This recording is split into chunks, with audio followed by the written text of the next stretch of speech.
$1,000 today buys you a brand new iPhone, a round-trip flight from New York to London, a month of groceries for a family of four.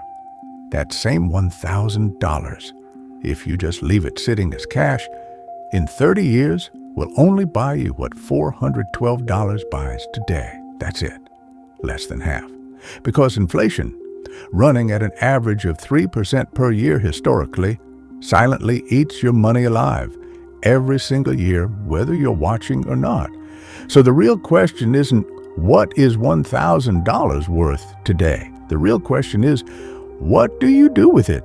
Because that same $1,000 a month invested doesn't lose half its value. It multiplies into something that will genuinely shock you. What if I told you that $1,000 a month, the price of a decent car payment, could make you a millionaire? Not through luck, not through crypto, not through some scheme someone's selling you online, through math.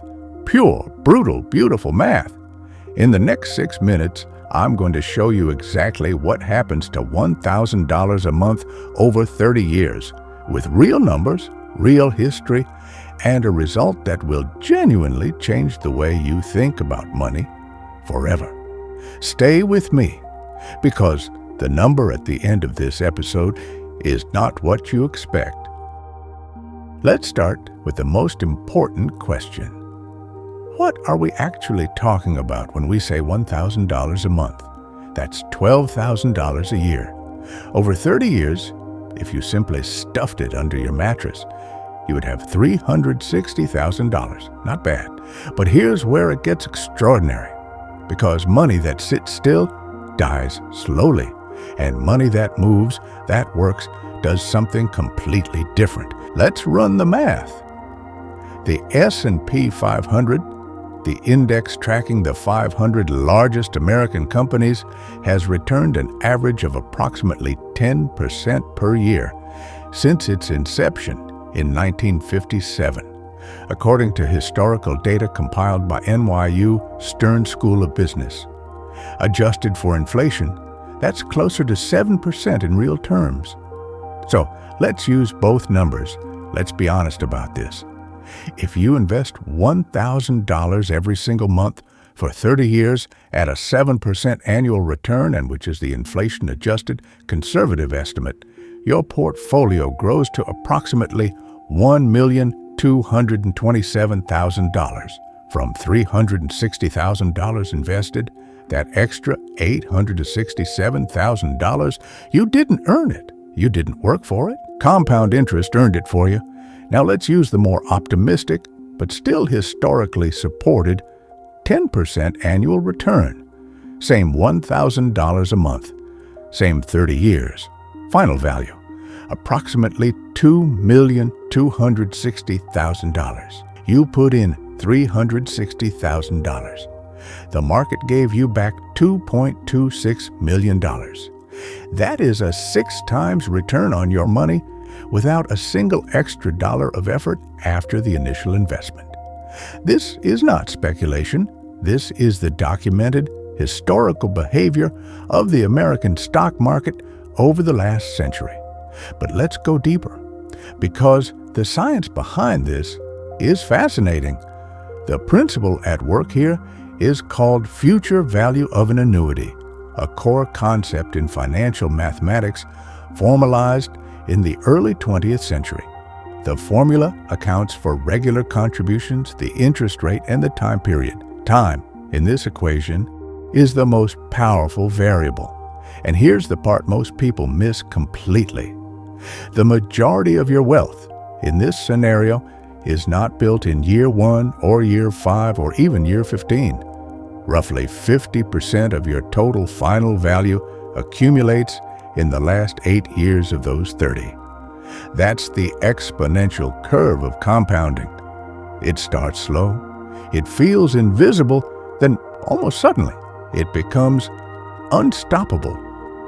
Benjamin Franklin understood this 250 years ago. When he died in 1790, he left $4,400 in trust to the cities of Boston and Philadelphia, but with strict instructions not to touch it for 200 years. By 1990, that fund had grown to over $6.5 million. Franklin called compound interest, and I'm paraphrasing here, money making money making money. Now, a reality check. Because this conversation has to be honest, inflation exists, and it matters. At an average inflation rate of 3% per year, which is close to the U.S. historical average tracked by the Bureau of Labor Statistics, your $1.2 million in 30 years will have the purchasing power of roughly $500,000 in today's money. That's still life-changing, but it's not $1.2 million in today's terms. This is why financial planners consistently recommend index funds and diversified portfolios over cash savings accounts, because only market-linked returns have historically outpaced inflation over long periods.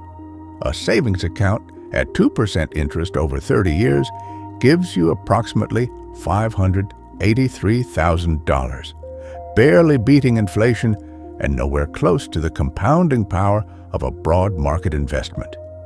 And here's the behavioral science layer, because humans are not robots.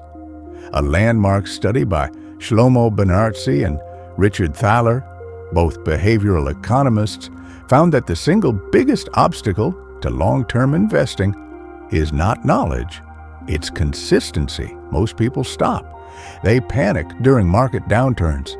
They pull their money out in year 7 or year 12, right before the exponential phase begins. The investors who end up with $1.2 million are not the smartest people in the room. They are the most consistent. Warren Buffett, the most successful investor in modern history, has a net worth that exceeds $130 billion. And more than 97% of that wealth was accumulated after his 65th birthday. He started investing at age 11. He let time do the work. The stock market is a device for transferring money from the impatient to the patient. Warren Buffett.